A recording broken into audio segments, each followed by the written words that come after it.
नमस्कार प्रेक्षकांनो, मुरंबा या मालिकेच्या येणाऱ्या भागांमध्ये आपण बघणार आहोत की शशिकांत मात्र अक्षयला समजावून सांगत असतो की स्वराबद्दल आपण बोलायचं असं की समोरच्याला गोंधळ वाटलं पाहिजे. त्यांनी जेव्हा तो विषय काढला तेव्हा मात्र आपण त्यांना आपल्या बोलण्यामध्ये इतकं गुंतून ठेवायचं की त्यांच्या काहीच लक्षात आलं नाही पाहिजे. तेव्हा अक्षय मात्र म्हणत असतो की कशाला या खोट्या थापा वगैरे मारायच्या. त्यानंतर मात्र आता त्याला शशिकांत सांगतो की तू बाकीचं सोड ना. तर त्यावर मात्र आता आत्याचा विषय मध्ये निघतो.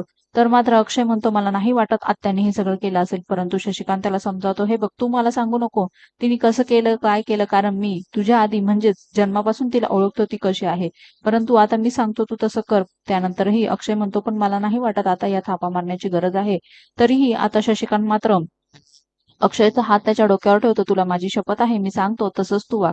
त्यानंतर अक्षय तयार होतो आणि अक्षयला हा शशिकांतचा जो काही प्रकार असतो ते लगेच आठवतो आणि तो आता आत्यासमोर काही न बोलता तिथून निघून जातो. त्यानंतर मात्र आता अक्षयची भाची त्याच्या आत्याला म्हणत असते की मला असं का वाटतं आहे ग्रॅनी, एकतर ही स्वरा नावाची मुलगीच नसणार, किंवा जर असेल तर मात्र तो रमा मामीला मिळवण्यासाठी हे सगळं नाटक करत असेल. आणि तेवढ्यात तिला फोन येतो, त्यामुळे ती बाहेर निघून जाते. परंतु आता इरावती मात्र विचारात पडते. मलाही असंच वाटतं आहे, नक्की ही स्वरा कोण आहे जी माझ्या अक्षयच्या आयुष्यात येते आहे. पण ही खरी आहे तरी कोण, आणि असेलच तर मला त्या मुलीपर्यंत पोहोचलंच पाहिजे, असं मात्र ती मनाशी बोलत असते. येणाऱ्या भागांमध्ये आपण बघणार आहोत की अक्षय मात्र सेल्फी काढतो तेव्हा आरोही म्हणते की बाबा, आईशिवाय आपलं कुटुंब कसं पूर्ण होणार. तेवढ्यात तिथे रमा उभी असते.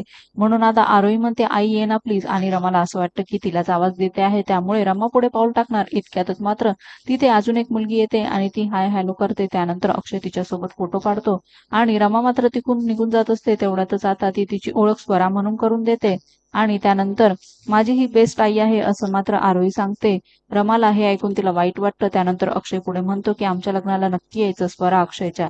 त्यामुळे आता रमा अजूनच दुखावते आणि तिथून निघून जाऊ लागते. मालिकेच्या अशाच नवनवीन भागांसाठी आपल्या चॅनलला नक्की लाईक करा, शेअर करा, सबस्क्राईब करा.